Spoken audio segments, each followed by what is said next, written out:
Okay, so I've got a point at negative 2, 1. I've got a point at 0, 3.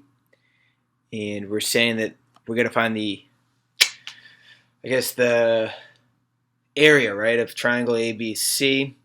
And it's a right triangle. So if I'm going to make a right angle, looks like this would make it a, you could see you've got your vertical line right here, your horizontal right here, and that must be a right angle, right? I mean, we know that these are perpendicular lines, the x and y axis, and this line is parallel to the x-axis. So we can tell that those are going to make a right angle. So let me highlight this right triangle here.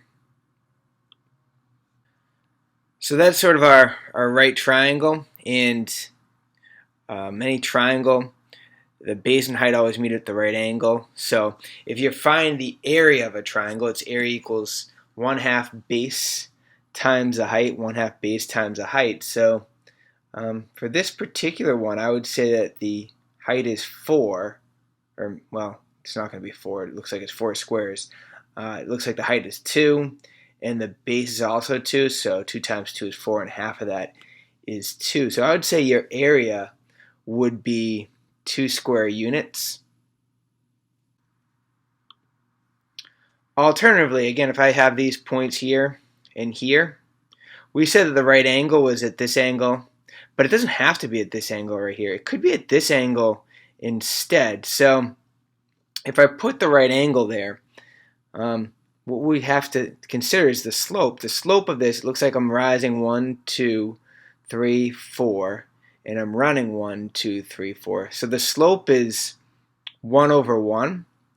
And so if I do the opposite reciprocal slope, opposite meaning negative, and reciprocal meaning that it's flipped around, which you really won't flip around here since it's 4/4, but that would put another point right, I think here, rise 4, run -4. And of course I'm saying 4, but it really means, 2/2 or 1/-1.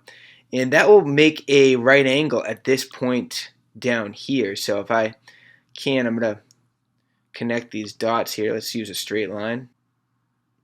And so believe it or not, that will be a right angle there, because anytime you have opposite reciprocal slopes, there's a proof that says that's going to create a right angle. So now I've got a right angle there, and I've got to find the height of the triangle, which is much more difficult to picture.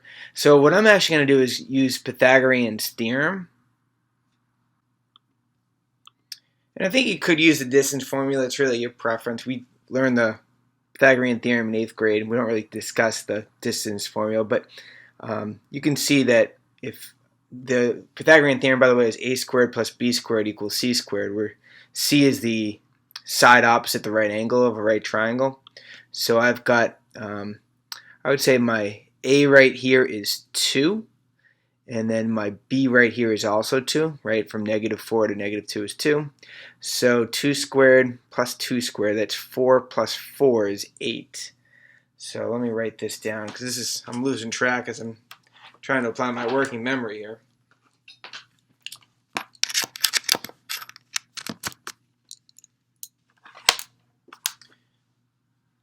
I'm going to do this in green just so that I know that this is, affiliated with this triangle right here. So I have a squared is 2, b squared is 2, so 2 squared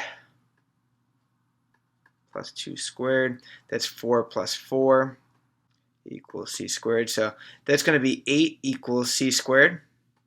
And if we take the square roots, we'd say that c equals the square root of 8. So this side right here is going to be the square root of 8.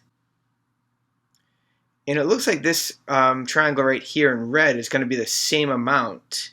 It's going to be 2 on each side. So I can safely assume that in red right here is also the square root of 8. And then we want to find the area of this. So to find the area, we'd have to multiply area equals 1/2 base times height.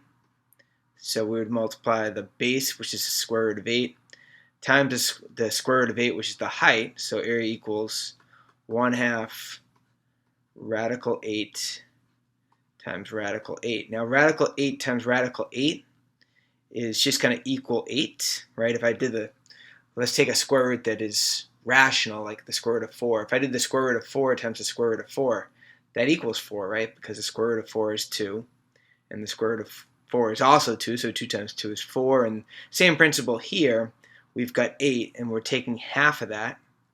So a half times 8, the area could actually also be 4 square units for the area. Remember, we're not finding this side, we're finding the area of the triangle. So I got 4 square units. I also could get, as we talked about here, we could get 2 square units. So a couple different answers that would apply in this situation.